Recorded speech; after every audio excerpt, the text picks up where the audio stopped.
Bienvenue à notre visite à la ferme en direct. C'est aujourd'hui le 10e anniversaire du Mois de la littératie agricole canadienne. Je m'appelle Mathieu Rouleau et je suis président d'École au Champ. Nous représentons la province du Québec et nous sommes fiers partenaires et membres d'Agriculture en classe Canada. Nous aimerons savoir de où vous venez, les enseignants et aussi les étudiants. Donc, merci de m'indiquer dans la partie réservée dans les commentaires votre province, votre école et votre nom. Donc, la visite sera enregistrée et disponible sur Facebook et YouTube.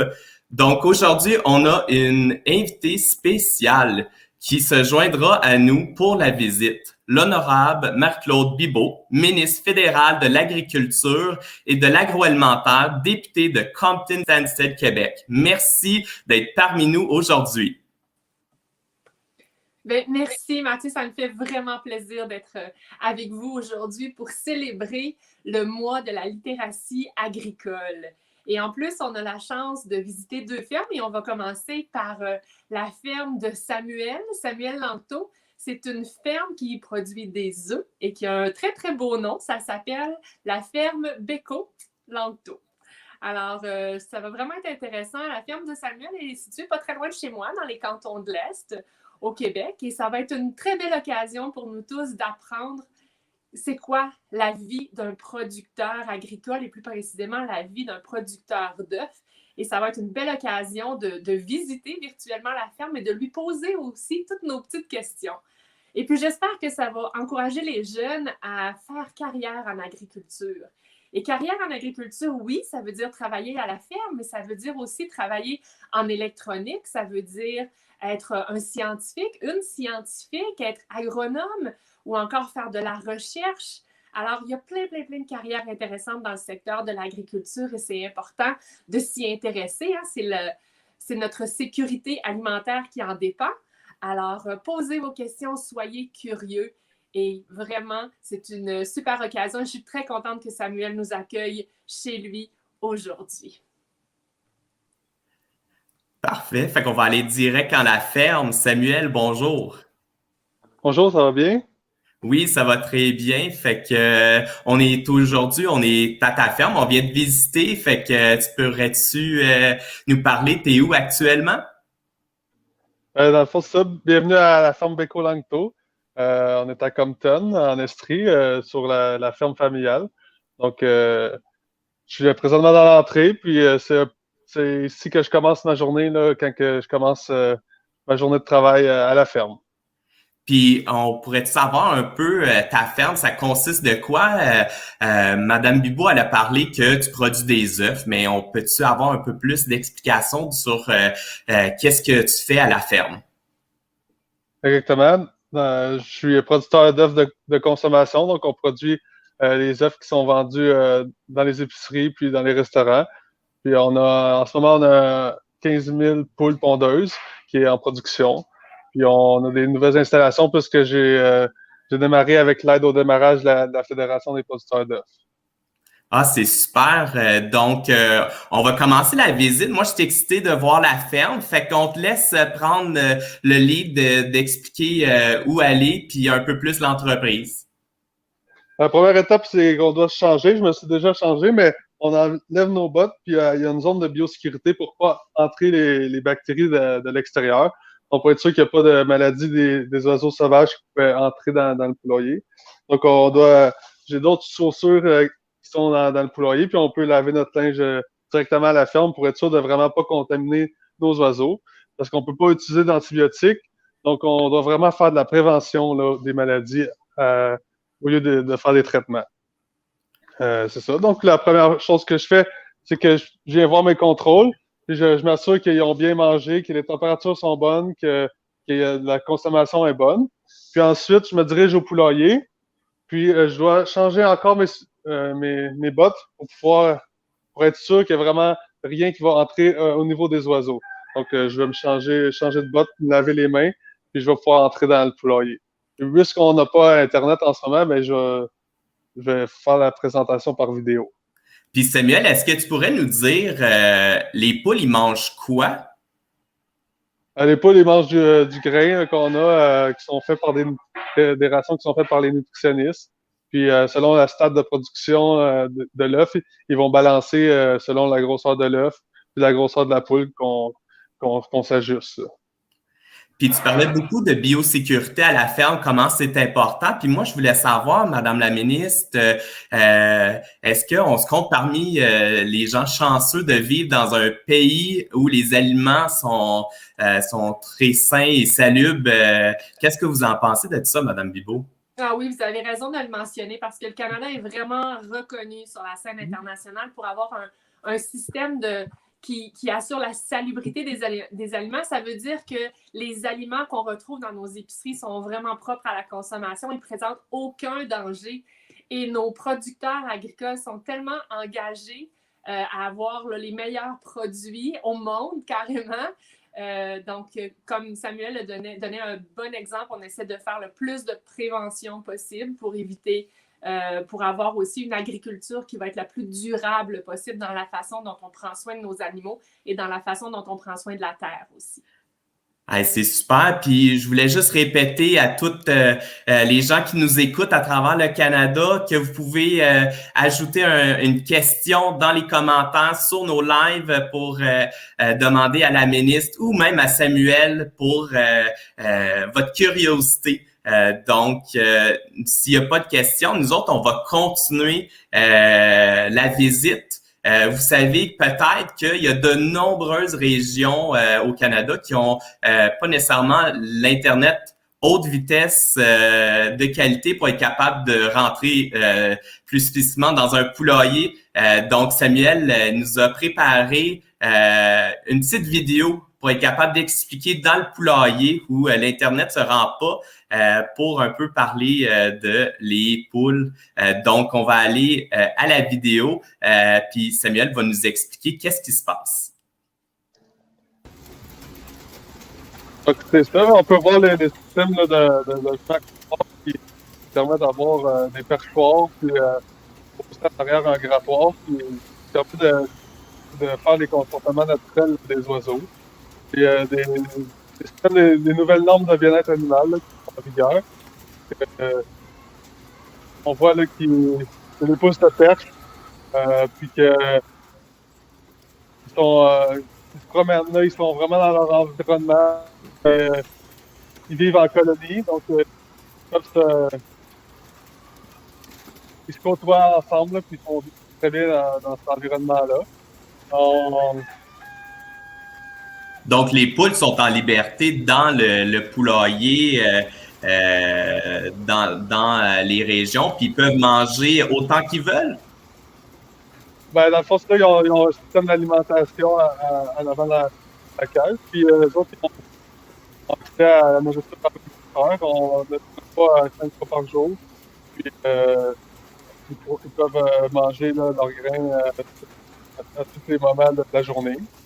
On voit en haut, là, il y avait l'eau, donc ils peuvent boire l'eau directement dans les poules.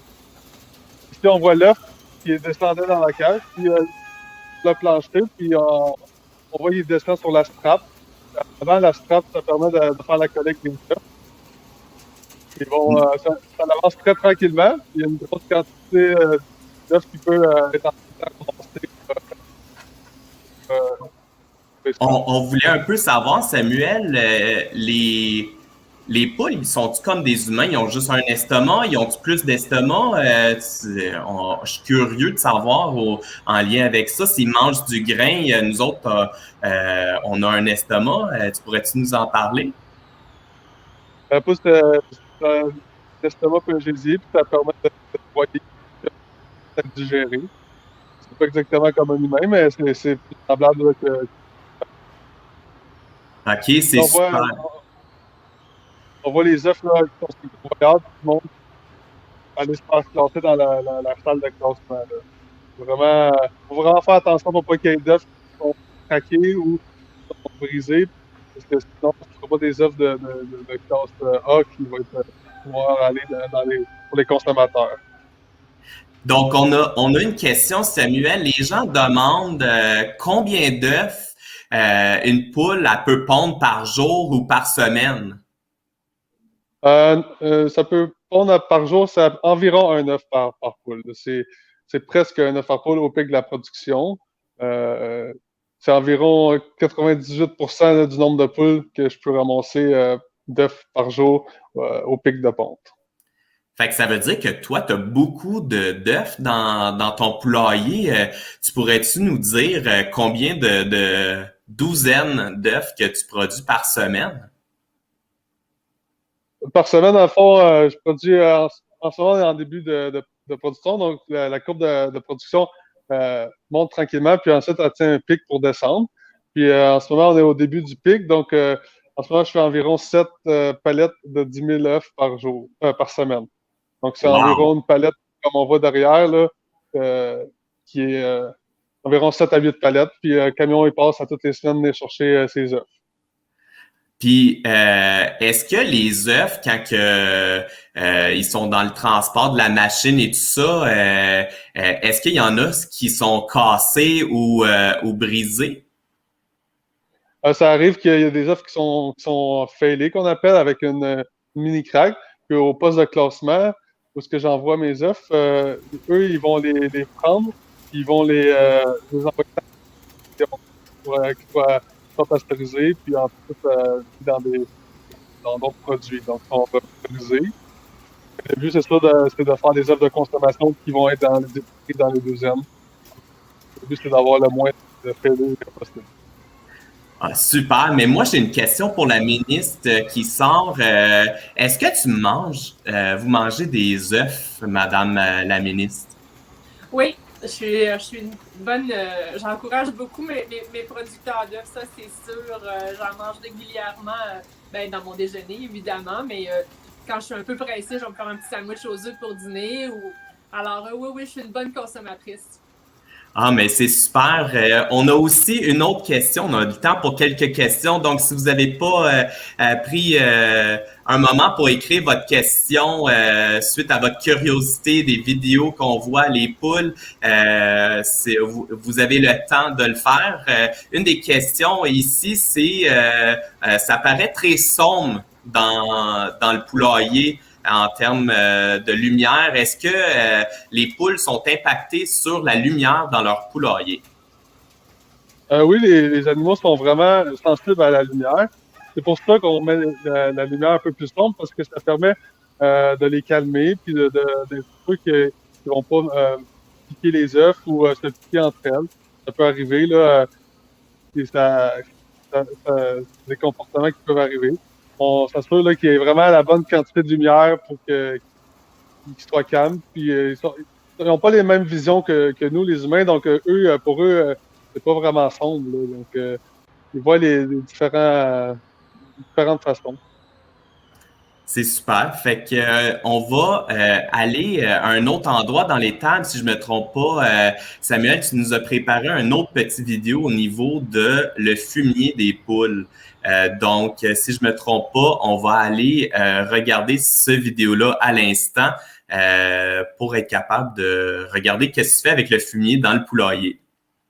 Exactement. Donc, une fois par semaine, on va enlever le fumier en dessous des poules parce que faut le gérer aussi. Puis, ici à la ferme, on a une fan pour sécher le fumier. Donc, ça améliore la qualité d'air, ça améliore la qualité du fumier. Et au moment où est-ce qu'on va aller l'épandre au champ, c'est plus facile aussi moins de transport. Puis, c'est plus facile à transporter. Il y a moins de coûts de transport. Puis, on peut l'étendre facilement dans les champs. Puis, fertiliser en conséquence aussi. Là, ça, c'est le système de ventilation là, qui permet de sécher le fumier. Il fonctionne 24 heures sur 24. Puis, ça permet vraiment d'avoir une bonne qualité d'air dans les installations. Donc, ça permet aussi que les poules y respirent de l'air frais et pur dans le poulailler, puis du fumier sec. Pourquoi que vous voulez ça à la ferme? C'est vraiment pour la qualité de l'air parce qu'on sèche le fumier, donc les bactéries ne travaillent moins, puis ils font moins de gaz. Donc, ça fait qu'il y a moins d'ammoniac dans l'air. Puis aussi, ben, c'est plus facile à épandre au champ. C'est vraiment pour la qualité. On a ce système-là qui amène de l'air, mais on a aussi des gros ventilateurs là, pour l'été à l'extérieur qui vont amener de l'air aux oiseaux. Donc, il y a toujours une bonne qualité d'air puis une bonne ventilation pour être sûr là, de soit dans un bon environnement. On a une petite question dans les commentaires. On se demande, il fait chaud dans le poulailler? Tu sais, au Canada, on a l'hiver, des fois il fait moins 30, puis l'été, il fait des fois 35-40 degrés. Est-ce que le poulailler, il y a un contrôle? Oui, ça, dans le fond, vu qu'on est sous gestion de l'offre, on est capable de faire des investissements puis d'avoir des poulaillers qui sont isolés, sont capables de répondre aux besoins des animaux. Donc, on a une température contrôlée avec un contrôle, puis ah, on ventile en conséquence là, de la température pour être sûr qu'il y ait la bonne température pour eux, pour leur corps. Puis dans un poulailler, c'est à peu près quelle température à l'année?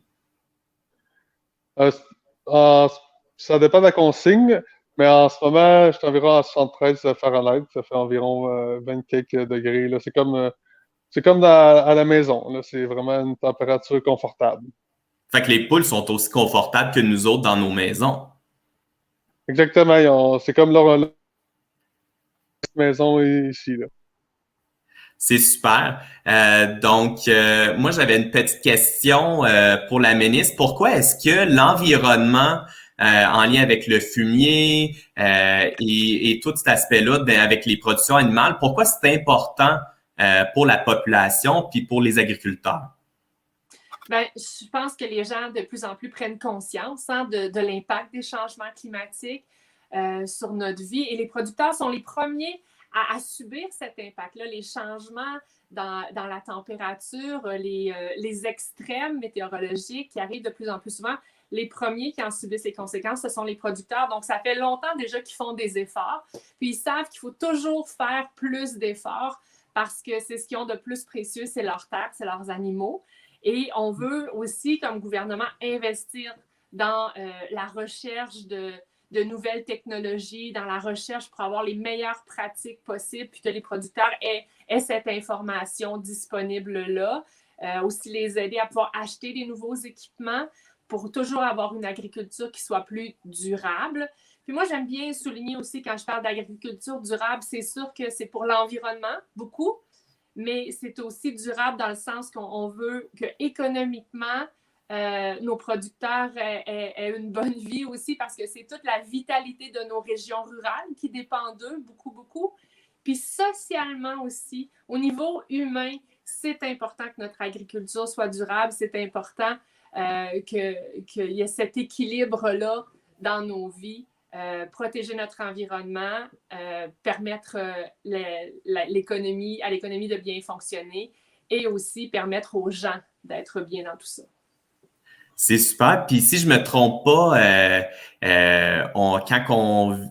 dans l'environnement, les poulaillers, c'est important de voir et visiter nos agriculteurs. Si je me trompe pas, avant la pandémie, Madame Bibeau, vous avez été visiter la ferme de Samuel. C'était quoi vos impressions quand que vous étiez allé visiter? Bien, c'était la première ferme de production d'œufs de consommation que je visitais. Alors, j'avais beaucoup de choses à apprendre.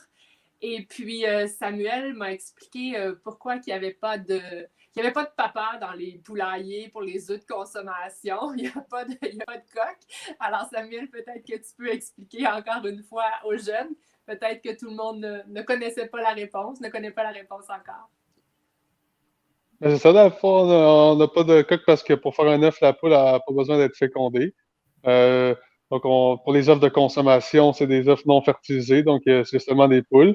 Puis, pour les œufs, s'il y aurait des œufs pour faire des poussins, là, ça serait avec des coqs. Mais pour la consommation humaine, on n'a pas de coqs. Si on en a, c'est un pour faire de l'ambiance, mais ils ne sont pas avec les poules, là, ils sont vraiment séparés des poules. Mais c'est super, Samuel. On voudrait se diriger vers l'endroit où tu fais l'emballage des œufs. Parce qu'on a une question déjà pour les gens. Ils se demandent, la couleur des œufs est déterminée comment? Donc, on est dans le processus d'aller à l'endroit d'emballage. Donc, on va maintenant aller vers la machine. Ce qui détermine la couleur, là, c'est vraiment la couleur de la poule. Donc, les œufs blancs vont être faits par des poules blanches, puis des œufs bruns vont être faits par des poules brunes. À la ferme, on a seulement des poules blanches, donc j'ai seulement la production d'œufs blancs. Donc, le système, là, comment que ça fonctionne, c'est qu'il y a un convoyeur qui apporte tous les œufs. La machine, c'est une empaqueteuse. Donc, elle, quand elle fonctionne, les œufs rentrent dans la machine, puis ils vont être emballés dans des alvéoles. Puis une fois qu'ils sont dans les alvéoles, ils ressortent sur le convoyeur. Une fois qu'ils sont sur le convoyeur, nous, on les place pour faire des boîtes de 6 plateaux de haut. Puis ensuite, on les met sur la palette. Puis en ce moment, on a 3 étages. On peut monter jusqu'à 5 étages pour la palette. Donc, ça, c'est le système qui permet d'apporter les œufs au poste de classement pour qu'ils soient mirés, lavés, puis classés, puis emballés pour l'épicerie. On a une autre petite question dans les commentaires, Samuel. On se demande comment est-ce que vous déterminez s'il y a un poussin à l'intérieur de l'œuf ou si c'est un œuf à manger. S'il y a un poussin, dans le fond, c'est sûr qu'il n'y a pas de poussin dans nos œufs parce qu'il n'y a pas de coque dans le poulailler. Puis aussi, au poste de classement, eux, ils ont une mireuse. Ça veut dire qu'ils vont regarder à l'intérieur de l'œuf avec une lumière. Ils vont pouvoir déterminer s'il y a des imperfections ou s'il peut y avoir des petites taches ou quelque chose, puis ils vont les retirer des douzaines qui vont aller à l'épicerie. Ah, c'est super. Fait que il y a beaucoup d'œufs. Si je m'en rappelle bien, c'était combien d'œufs que vous envoyez par semaine pour le classement?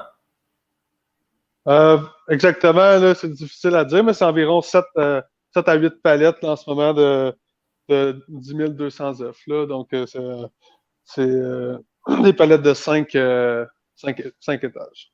Hey, T'as c'est 15 beaucoup. 000 poules, Samuel, tu disais? Combien de poules? Ouais, t'as 15 000 poules, tu disais, puis que c'était à peu près un œuf par poule par jour? Exactement. Donc, en ce moment, on a entré 15 000 quelques poules. Donc, Ça fait à peu on près a 100 000 œufs par semaine. environ. Là, Si on divise ça par 12, là, ça fait à peu près 8 700 douzaines, Mathieu. Exact. Wow, C'est beaucoup d'œufs. impressionnant.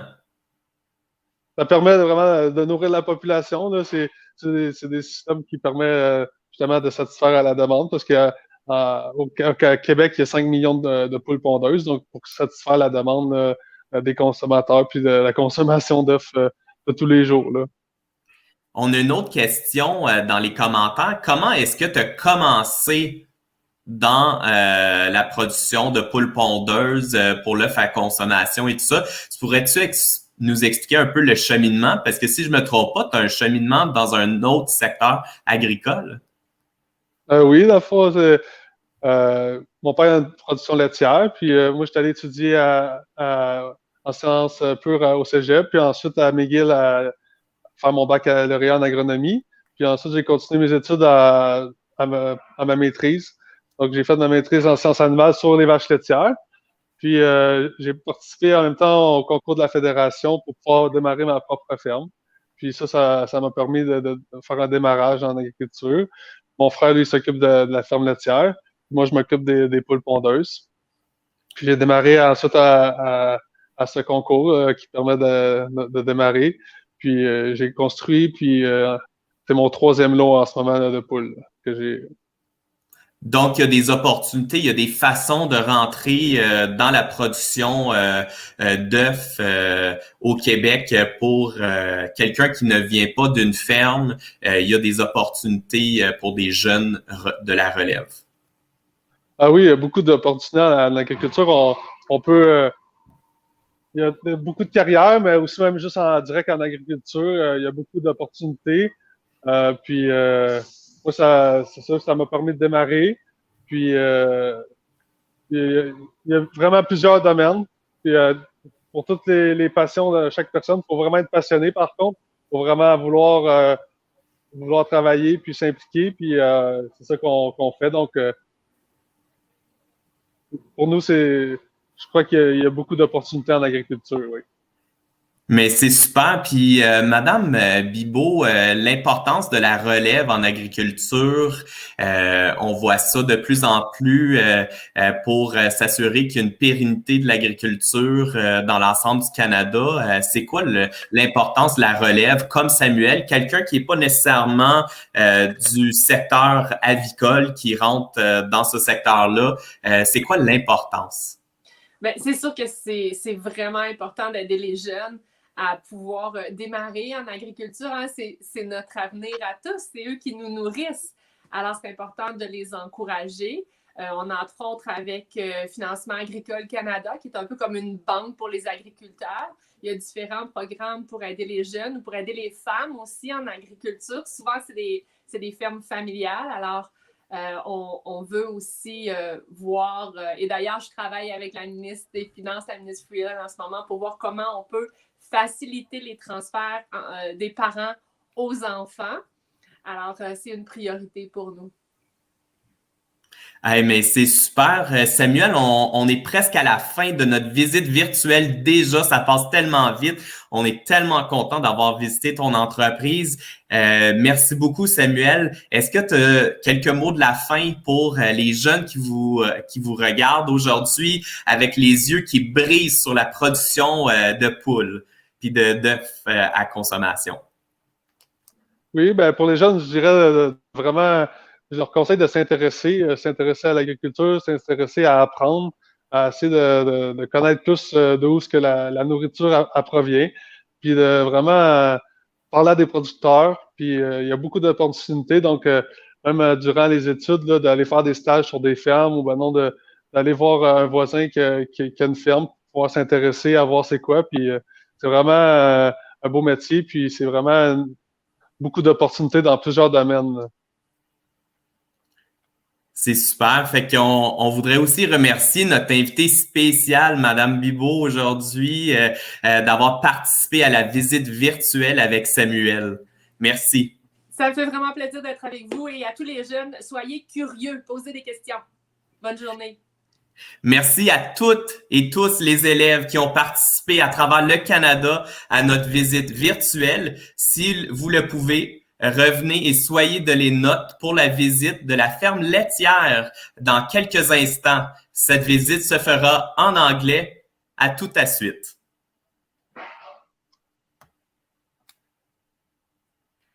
Le mois de la sensibilisation agricole, le mois de la littératie 2021 célèbre ses 10 ans d'anniversaire avec les 10 membres provinciaux. 10 ressources figurent sur notre site web. Rendez-vous sur notre site web pour découvrir les activités qui se déroulent pendant tout le mois dans chacune des provinces. Vous pouvez visiter notre site web qui est www.aitc-canada.ca. Merci beaucoup et à plus tard.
Welcome to our live farm tour. Today is the launch of the 10th anniversary of the Canadian Agricultural Literacy Month.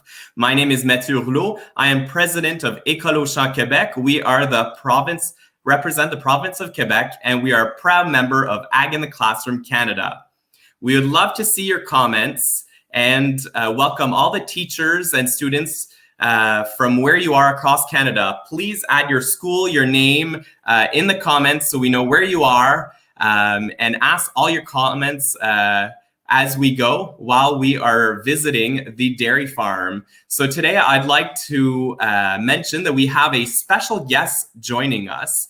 And I'd like to introduce the Honourable Minister Bibeau, Federal Agriculture Minister and Representative in Parliament for Compton-Stansted. Welcome. Thank you, Mathieu. I'm so glad to be with you today, and I wish to also welcome all the students who are joining us this morning. Today we celebrate the first day of Canadian Agricultural Literacy Month 2021, and I want to thank Jenna Soosbergen, for giving us this tour of her family farm that's home for 100 dairy cows.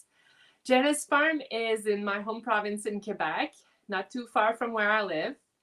And her family has been dairy farming for nearly 60 years, and they are experts in passing the farm on to the next generation of farmers. This is a great opportunity to learn about being a dairy farmer and to ask Jenna your questions. I hope it will inspire you to have your own career in agriculture one day. Maybe you'll be a farmer, a food processor, or a scientist.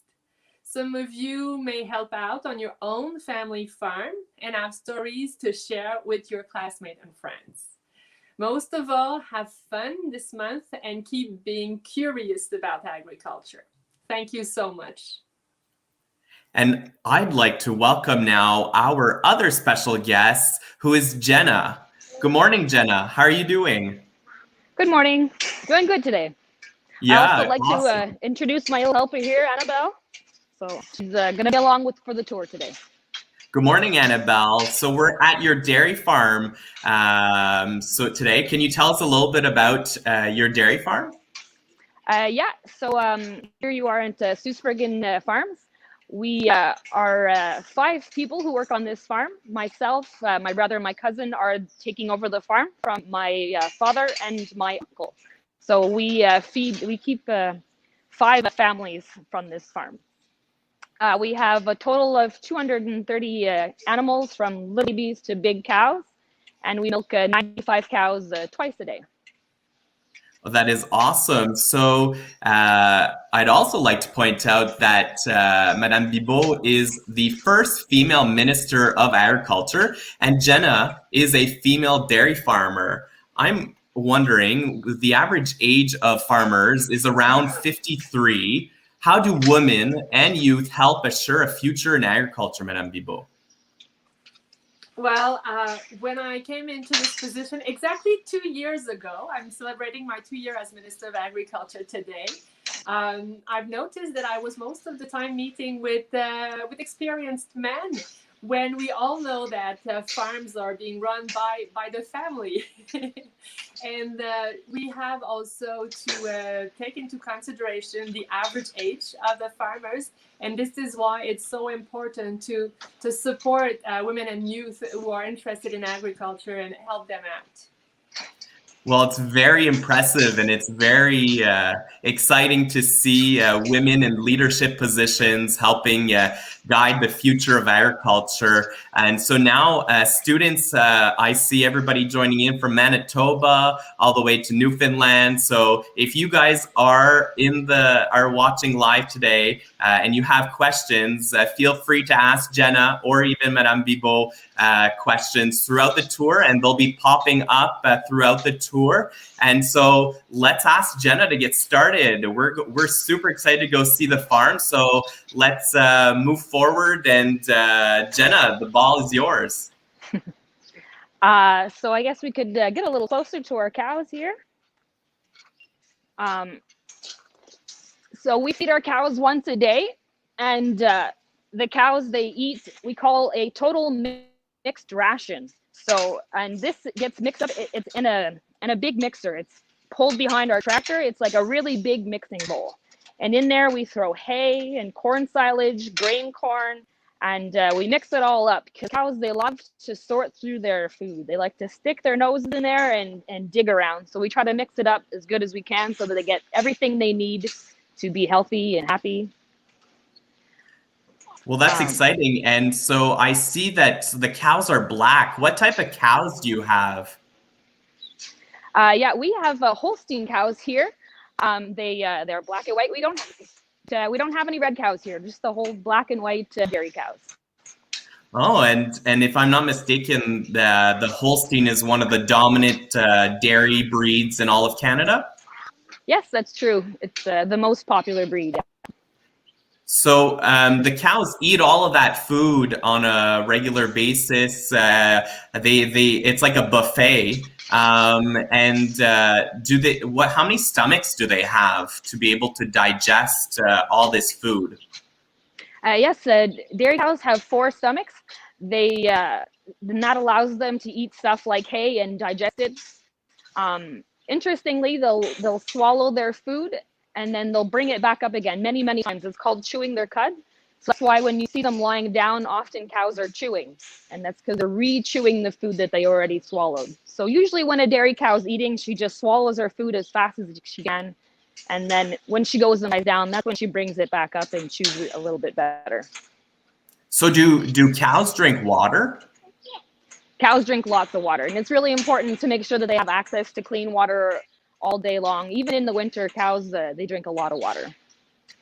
Interesting. And they drink like an equivalent of like a bathtub, if I'm not mistaken, of water. Isn't that a lot? That's a lot of water. Yeah. We have a question in the comments already. They're already piling up. We're wondering if you have any bulls, so any boy cows with your cows in your barn.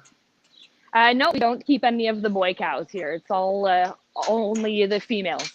We send the boy cows to other farms. Interesting. And so how do cows produce milk? Don't they need a baby? Yeah. So once a cow has her first baby, then she becomes a mother and she can produce milk. That's interesting. We have another question in the comments already. How much milk does one of your cows produce in a day? On average, our cows can produce up to 40 liters of milk a day. We milk them twice a day. But you milk cows for a long period of time, right? So some cows give a lot more and other cows give a lot less. So. Oh, that's interesting. And now I have a question for Minister Bibeau. Do you drink milk?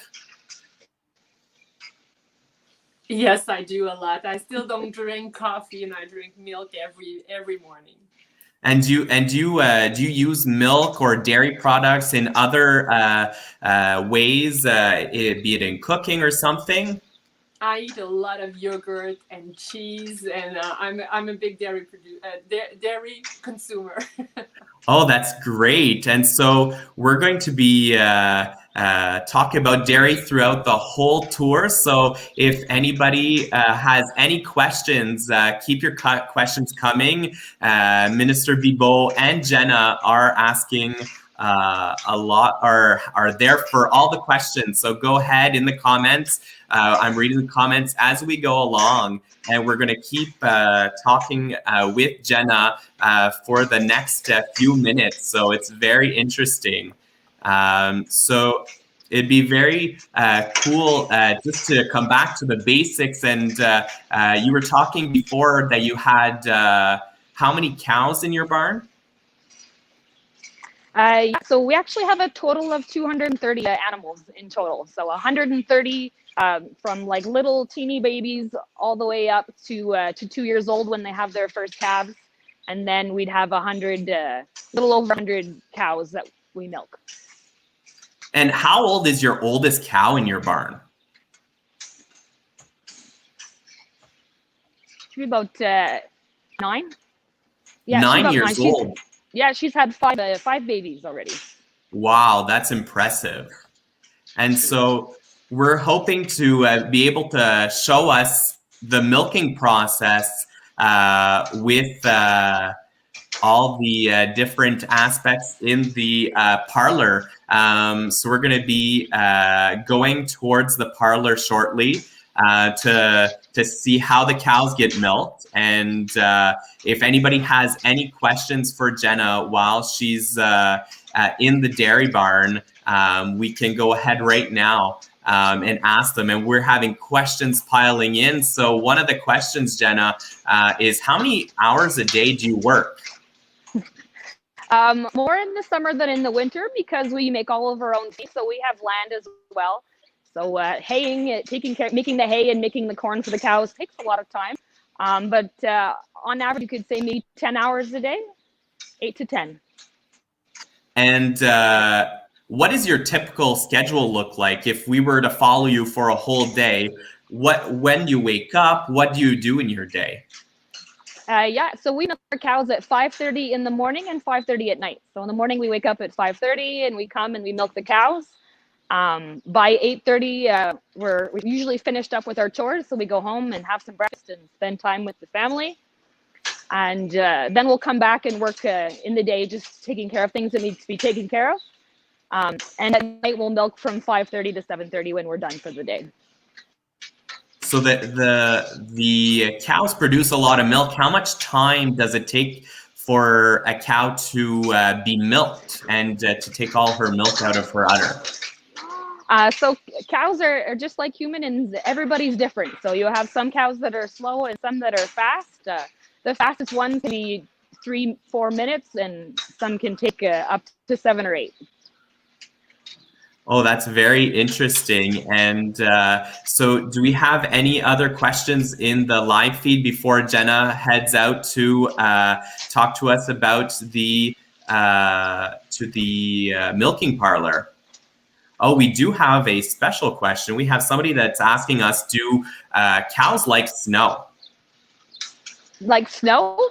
Yeah. Do they eat snow? Do they dance in snow? Do they go outside or? Our cows in the winter, our cows are always in the barn, so they wouldn't see snow very often. But in the summer they do go out. Some of the babies out in pasture on the grass, but in the winter they wouldn't really see snow. But I'm sure they'd love to play in it. Cows are very. That's playful. Interesting. And we see right now that you're not wearing a big jacket and everything like that. Is it warm in the barn? What temperature is it in the barn? About 5 degrees in the barn usually. We don't heat the barn, just the natural heat from the cows keeps it warm with all the insulation. So it just stays warm from the heat from the cows.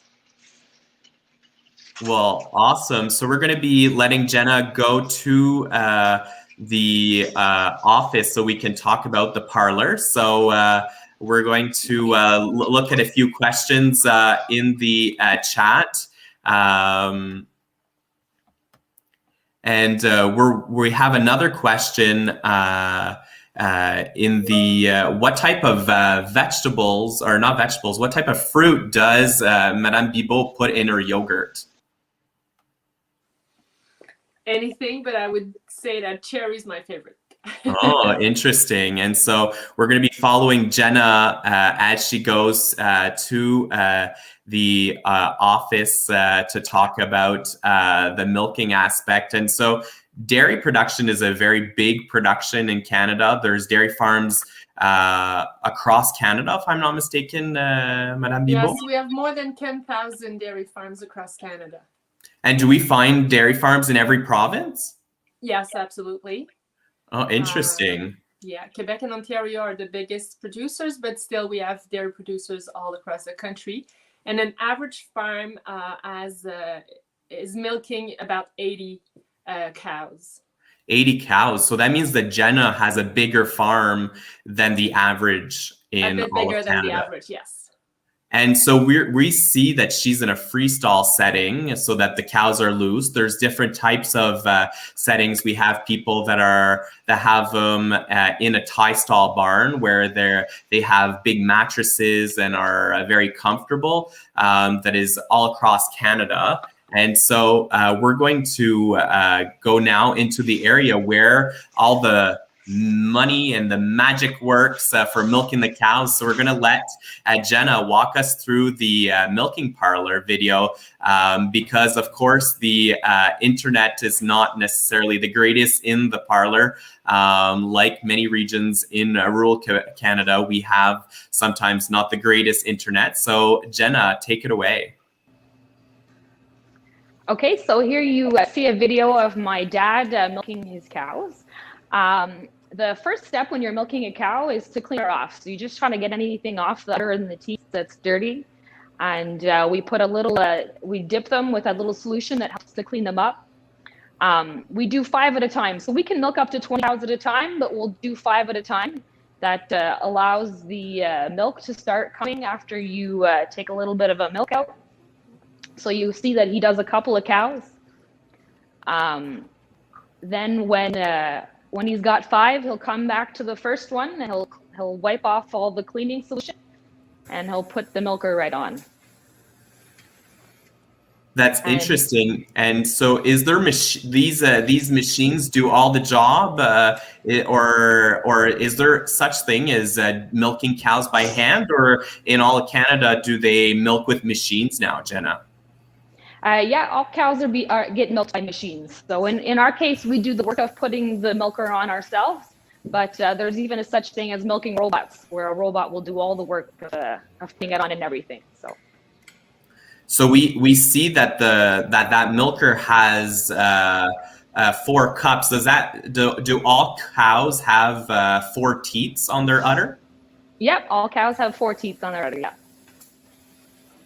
And how do the cows react when you put the milker on to them? So it's just like everything. Sometimes it's a learning curve when they're young and they're just first getting used to it, but it doesn't take long. It doesn't bother them at all. It's just a tickle. And when you're taking out the first,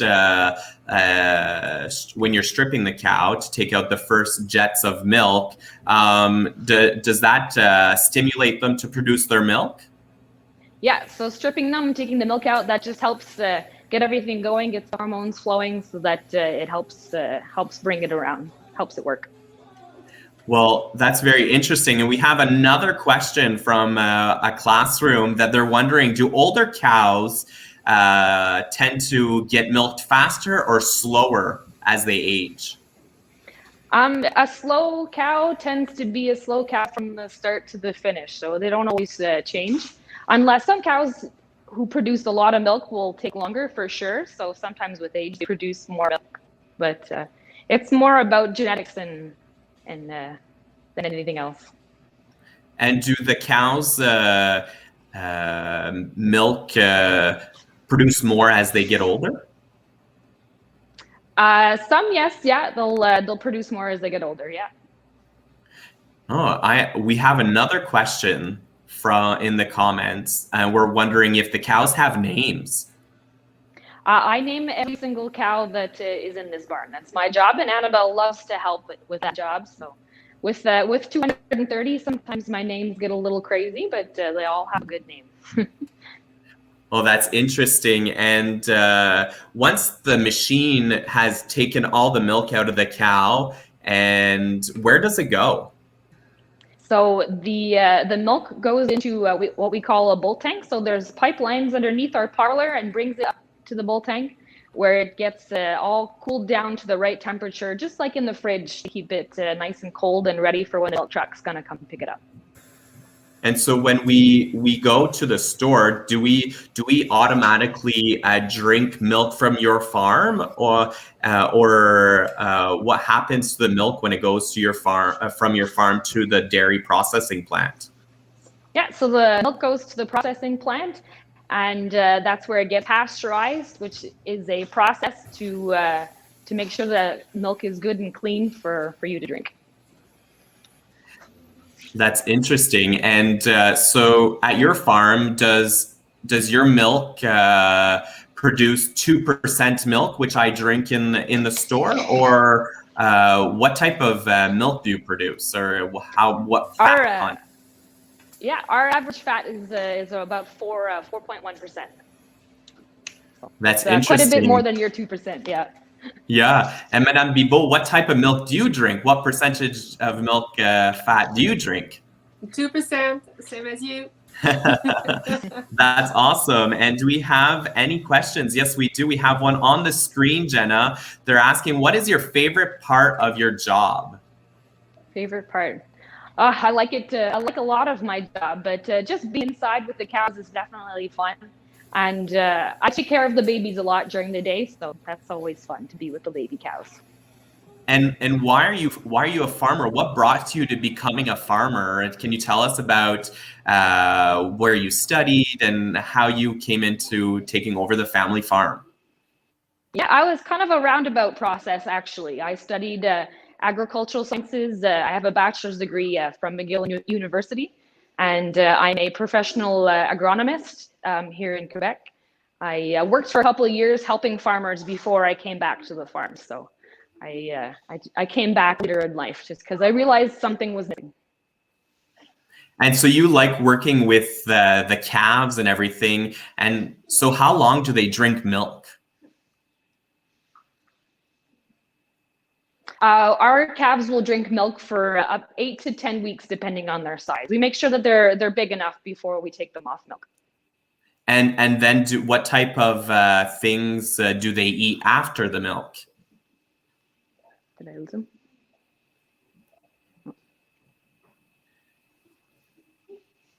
So we have another question. They'll eat after the milk. We get them onto more solid feed. So they eat hay and pellets that help keep them healthy. Well, that is as they awesome. get older, we'll gradually introduce them into the TMR, the total mixed ration diet. That is awesome. And we have another question. Do the cows lay down or are they always standing?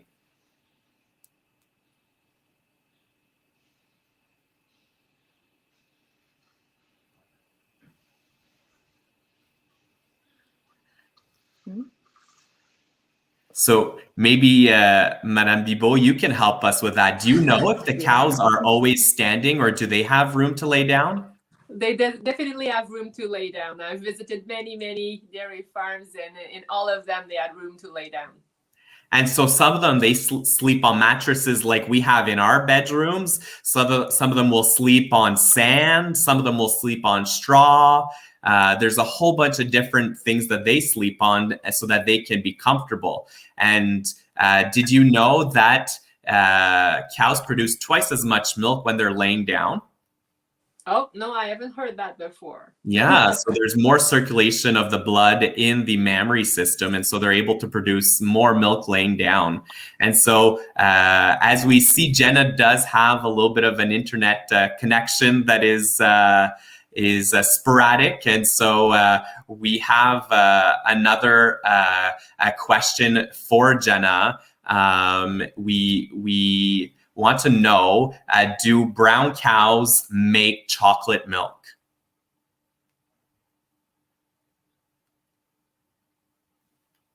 I think I can respond to this one too while we wait for Jenna. Yes, it's okay. Not like the chicken that we have just said. We have just seen in the other visit.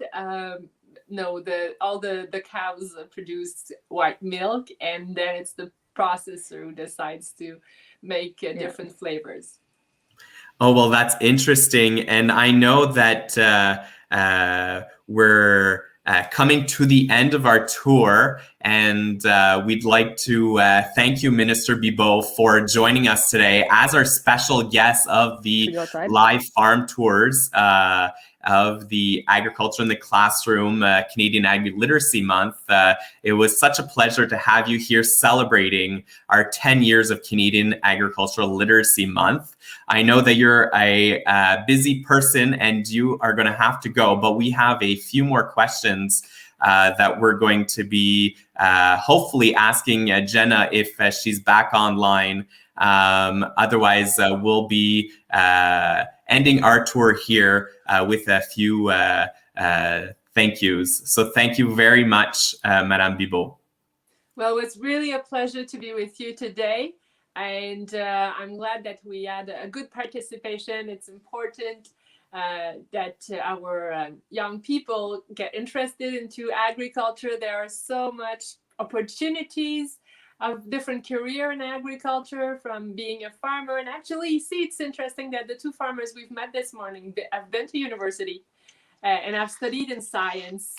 And there's really a lot of opportunities in this sector. And I encourage all the kids to be curious and to get interested in all of this. Take care of you. Thank you very much, Madame Bibeau. And Jenna is back. So we're going to ask her one last question to be able to participate. So there's a lot of questions still coming in, and people are wondering, where can we buy your milk? Where's your milk available? Any milk in the grocery store with a little blue cow could come from our farm. So just look for the little blue cow. Awesome. And so thank you very much, Jenna, for your participation. We're going to be ending the virtual live tour with you. And so do you have any closing remarks, Jenna? Just thanks for coming on the tour, and hopefully next time I'll have better internet connection, but it was nice to see everybody show up. From coast to coast, we have had a great participation from all the 10 provinces of Canada. The Canadian Agriculture Literacy Month in 2021 this year is celebrating 10 years alongside with our 10 member provinces, featuring 10 resources on our website. So please visit our website for the Canadian Ag Literacy Month activities happening in each one of your provinces. Our website is www.aitc-canada.ca. Thank you very much for everyone for having participated in our live virtual farm tours today. Thank you.